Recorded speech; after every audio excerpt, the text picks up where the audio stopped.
Você acorda todos os dias com as melhores intenções. Você vai treinar, vai estudar, vai trabalhar naquele projeto que você tá doido para dar certo. Mas quando chega a tarde ou final da noite, você já tá deitado no sofá, rolando o feed e se perguntando por que você não consegue ser disciplinado ou disciplinada. E eu vou te falar uma verdade que talvez te alivie. Você não é fraco, você não é indisciplinado. Você simplesmente não sabe como a disciplina funciona e é por isso que ela não gruda em você. Eu acredito que um dos grandes problemas é que todo mundo começou a falar de disciplina de uma forma muito errada. Eu tenho certeza absoluta que você já deve ter visto por aí vídeos de youtubers, influenciadores, vídeos motivacionais falando que disciplina é só questão de força de vontade. É só você querer mais, é só você ter mais vontade, é só você correr mais atrás e um milhão de outras frases bonitas por aí. E eu posso te falar a realidade? Isso é simplesmente lixo, porque a ciência neurocientífica mostrou algo completamente diferente.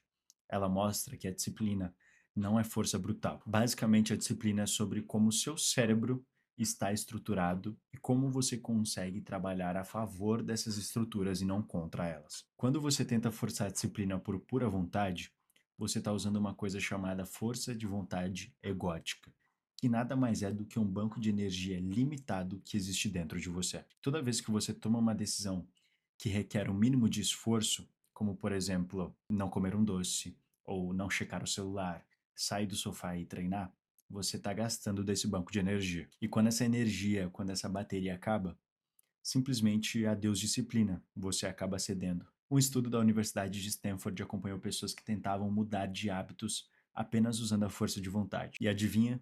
Depois de 2 semanas, 95% dessas pessoas voltaram aos seus velhos hábitos. E não porque elas eram fracas ou preguiçosas ou não tinham uma mentalidade forte o suficiente. É simplesmente porque o sistema que elas criaram e a abordagem estava totalmente errado. Existe uma coisa chamada de depressão do ego. É um conceito um pouco complicado, mas eu vou explicar ele para você. Basicamente, quando você gasta energia em resistência mental, ou seja, em decidir não fazer algo, o seu cérebro acaba ficando fraco em outras áreas. Pensa comigo, o seu cérebro é como se fosse um músculo.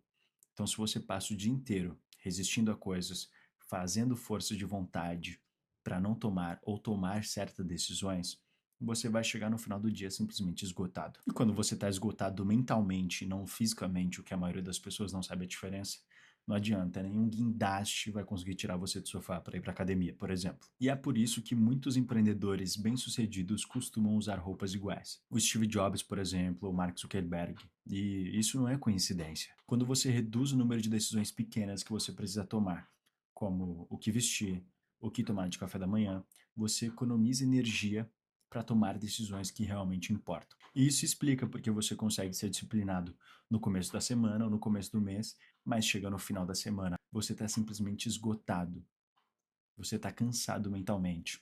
É porque sua bateria, a sua fonte de energia simplesmente acabou. E aqui vem a parte que vai simplesmente explodir a sua cabeça. A disciplina, ela não é o contrário do prazer. A disciplina é sobre alinhamento. O seu cérebro é movido por recompensa e ponto. Tudo que você faz, sendo bom ou ruim, é porque o seu cérebro espera que você ganhe uma recompensa por isso. Quando você come fast food, por exemplo, o seu corpo libera dopamina, que é o hormônio do prazer. Quando você fica nas redes sociais, o seu cérebro recebe dopamina a cada scroll, a cada like, a cada comentário. Quando você deixa de treinar, você evita a fadiga. E isso é simplesmente uma recompensa para o nosso cérebro. Agora, quando você tenta ser disciplinado por pura vontade, você está indo contra o sistema de recompensas do seu próprio cérebro. Vou te dar um exemplo, você quer treinar e aí seu cérebro vai lá e diz, mas ficar aqui no sofá é tão mais fácil e dá muito mais prazer agora, e aí você vai lá e desiste. E o seu cérebro sempre vai vencer porque ele é mais eficiente. Ele usa menos energia, ele é mais imediato, e é uma guerra que simplesmente você não pode ganhar e que você nem deveria entrar, para ser honesto. O neurocientista chamado James Clear estudou isso profundamente. Ele descobriu que as pessoas que mantêm hábitos por longos períodos de tempo não dependem mais da força de vontade. Elas têm um ambiente e um sistema que tornam aquelas decisões automáticas. Não precisa pensar, não precisa lutar, simplesmente acontece. Vou te dar um exemplo. Você está aprendendo a dirigir. De começo, as decisões, as ações e os comportamentos são complicados, como por exemplo, trocar de marcha. Às vezes você precisa de olhar para a marcha para saber qual marcha você está engatando ali. Com o passar do tempo, você vai trocar a marcha automático, Às vezes você vai voltar para casa dirigindo, você nem vai lembrar do caminho, porque você já fez aquilo no automático. Aquilo para de consumir energia do seu cérebro, diferente de quando você está aprendendo a dirigir. E pesquisadores da Universidade Duke fizeram um estudo durante 66 dias, onde pessoas tentavam criar o hábito de fazer exercício. Os participantes desse estudo que criaram um gatilho mental, como por exemplo deixar a roupa do treino separada na noite anterior, conseguiram sustentar o hábito 76% mais do que aqueles que só dependiam da motivação. E aí você me pergunta, mas por quê? Simplesmente porque o gatilho está ali. Você não precisa de disciplina. Você só segue o fluxo, vira automático. E aqui eu vou dar para vocês outro dado maluco. O seu cérebro gasta 20% de toda a energia que você consome. Mas quando você está usando força de vontade ativa, ou seja, resistindo a algo, forçando uma ação, você pode chegar a 30% ou 40% de consumo de energia só no seu cérebro. E é por isso que você fica com dor de cabeça quando tenta ficar focado por horas. E é por isso que os seus amigos ou as pessoas que vocês veem na internet parecem ter disciplina e você não. E aqui está uma diferença que ninguém toca. Aquele seu amigo que parece ter disciplina de verdade, ou aquele influenciador que você acompanha que acorda às 4:30 da manhã, faz 3 esportes no dia, faz triatlo, corre, trabalha o dia inteiro e ainda faz faculdade, simplesmente não é por disciplina, é porque eles não lutam contra eles mesmos. Eles descobriram simplesmente como alinhar as suas ações com aquilo que eles realmente querem. E aqui essa conversa não é sobre ter mais força de vontade, como eu já disse. É porque essas pessoas fizeram o trabalho mental de entender por que elas estão fazendo aquilo. Ou seja, o propósito e o porquê também é muito importante. Um estudo do Instituto Max Planck em Berlim mostrou que pessoas que tinham uma conexão emocional clara com o seu objetivo, não só intelectual, mas realmente sentida com emoção junto, tinham 89% mais chance de manter o comportamento por mais de 3 meses. Ou seja, 89%, não é pouco. Então, basicamente, quando alguém vem falar para mim, nossa, Gustavo, é porque eu queria ser mais disciplinado, como que eu faço para ter mais disciplina? Basicamente, eu entendo duas coisas. Ou essa pessoa não entende o porquê aquilo realmente importa para ela, ao ponto de colocar emoção e fazer com que se torne um propósito, ou ela não estruturou o ambiente e criou sistemas para que aquilo aconteça de uma maneira automática. E nenhuma dessas opções é sinal de fraqueza ou sinal de preguiça. As duas são só sobre falta de entendimento. Vocês não acharam que eu só ia ficar falando aqui e não ia trazer uma solução para vocês. Então já pega papel e caneta aqui que eu vou te trazer a fórmula baseada em ciência, obviamente, que pode funcionar para você. Primeiro, reduz o número de decisões que você toma. Simplifica a sua vida. Economiza a bateria e energia do seu cérebro para decisões que realmente importam. O segundo é, cria um gatilho mental e ambiental. Não é simplesmente, eu vou treinar quando acordar. Deixa a roupa de treino separada na sua cama na noite anterior. O gatilho ele tem que ser concreto, ele tem que ser visual, para que você não dependa de lembrar dele ou de uma motivação. O terceiro passo, e eu espero que você realmente esteja anotando em papel e caneta e não no seu bloco de notas. Se conecta emocionalmente com o porquê. Vou dar o exemplo de novo da academia. Não é só, eu treino porque eu quero ter músculos. Isso é um motivo fútil, isso não vai te trazer uma emoção, um propósito. Ao invés disso, a sua motivação pode ser: estou indo treinar porque eu quero construir músculos para me tornar a melhor versão de mim mesmo e assim poder oferecer mais de mim para as pessoas que eu amo, porque eu quero sentir autoconfiança, eu quero melhorar minha autoestima e tudo isso vem com estar em forma, ou seja, precisa ser real e precisa ser palpável, precisa mexer com a sua emoção. O quarto passo é: começa absurdamente pequeno. Não tem como você simplesmente sair de sedentário para treinar 1 hora e meia por dia, todos os dias da semana. O seu cérebro, ele vai cansar e ele vai pedir arrego. Começa, sei lá, treinando por 10 minutos 2 vezes na semana. O objetivo não é ser impressionante agora. Querendo ou não, as redes sociais, elas trouxeram um pouco disso, que tudo que você fizer, você tem que gravar, você tem que postar para os outros que você está fazendo por validação. E, obviamente, você não vai querer postar porque você não está sendo o melhor de si nessa ação.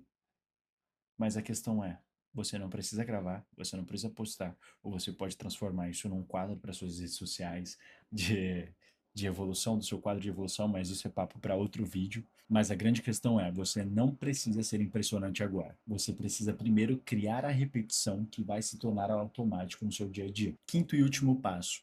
Foca na consistência e não no resultado. Pesquisadores da Universidade de Michigan descobriram que pessoas que focam na consistência, como por exemplo, eu vou treinar 3 vezes na semana, tiveram 300% mais sucesso ao longo prazo do que as pessoas que simplesmente focaram no resultado, como por exemplo, quero perder 10 quilos. Porque a consistência cria a repetição que o seu cérebro precisa para que aquilo se torne automático e faça parte de quem você é, da sua identidade. E aí, quando você estrutura as coisas assim, algo simplesmente mágico acontece na sua vida. O seu cérebro começa a processar aquele comportamento como parte da sua identidade, ou seja, de quem você é. Como, por exemplo, eu não sou alguém que está tentando treinar. Eu sou alguém que treina. Eu parei de fumar. Eu postei sobre isso no meu TikTok, eu postei sobre isso nas minhas outras redes. E não foi um processo fácil. Eu comecei a fumar com 14 anos, eu já tentei parar várias vezes, só que eu nunca conseguia porque era sempre estou tentando parar de fumar. E eu não fiz com que aquilo se tornasse parte da minha identidade. E simplesmente trocar essa palavra para parei de fumar mudou completamente o jogo. E eu não tô tirando isso da minha cabeça não, tá? Pesquisadores chamam isso de identidade comportamental. E é muito mais poderoso do que qualquer força de vontade. E é assim que o nosso cérebro funciona. Você não força a disciplina, você cria condições e sistemas para que a ação desejada vire automática. E aí você constrói uma identidade em volta dessas ações. E agora eu vou falar sobre os erros que eu mais vejo por aí. As pessoas tentam mudar tudo de uma vez. Vira o mês ou vira a semana, começa segunda-feira. Ah, nova semana, novo mês, novo eu. E aí as pessoas querem diminuir o tempo de tela de rede social, quer cortar doce, quer dormir mais cedo, quer começar a treinar, tudo de uma vez. E obviamente elas falham porque o seu cérebro não consegue processar esse tanto de mudança ao mesmo tempo. Se você já não consegue lidar com uma resistência direito, quem dirá cinco ou mais? Vou usar uma metáfora para explicar isso. É como se o seu cérebro tivesse um orçamento para fazer mudanças. É como se você estivesse fazendo mudanças dentro de casa e que você tivesse um orçamento para isso. Quando você tenta mudar tudo de uma vez, o seu orçamento acaba muito rápido, a sua energia acaba muito rápido e você não consegue executar esse plano da maneira que você gostaria. E aí chega na semana 2, todos os seus velhos hábitos e todos os seus comportamentos voltam ao normal. E a ciência diz que você consegue manter entre uma e três mudanças simultaneamente. De uma a três, não mais. E eu te aconselho, pessoalmente, você começar de uma por uma. Escolhe uma só, estrutura. Quando se tornar automático na sua vida, você vai lá e acrescenta uma outra mudança. Então, vou ser bem direto aqui para finalizar esse vídeo. Qualquer pessoa que te fala que você só precisa de mais força de vontade para ser mais disciplinado está te vendendo uma ilusão. Força de vontade é um recurso finito. É como se fosse dinheiro. Você tem um certo valor para gastar por dia. E quando você gasta, some, acabou. Volta no outro dia, mas no dia de hoje você não tem mais. Então espero que você tenha entendido que você não é indisciplinado e que não te falta força de vontade. Você simplesmente não tinha entendido até aqui como o seu cérebro realmente funciona e como usar ele para trabalhar ao seu favor. Você não pode lutar contra o sistema de recompensas do seu cérebro, isso não existe. Você também não consegue mudar tudo ao mesmo tempo. Você precisa mudar uma coisa de cada vez. E aí, quando você entende tudo isso, você para de se culpar, você para de se achar fraco ou preguiçoso. E isso traz aquele sentimento que a gente falou que é necessário quando você precisa encontrar um propósito. Obviamente, toda escolha de mudança vem de uma motivação específica, seja ela qual for. Só que você precisa entender que essa motivação, ela não é ilimitada, ela não é infinita. Ela vai ser a faísca para começar o incêndio da sua mudança, digamos assim. Só que o que vai manter esse incêndio é a sua disciplina. E a disciplina não é lutar contra o sistema de recompensas do seu cérebro. Ou seja, basicamente o seu trabalho é desenhar o seu ambiente, criar gatilhos ambientais e mentais, escolher uma coisa por vez, uma mudança por vez, e aí você se conecta emocionalmente com o porquê e as coisas começam a acontecer. Simplesmente vai entrar no piloto automático e aí você deixa o seu cérebro trabalhar. Disciplina, ela não é luta, ela depende de estrutura, e estrutura qualquer pessoa pode aprender.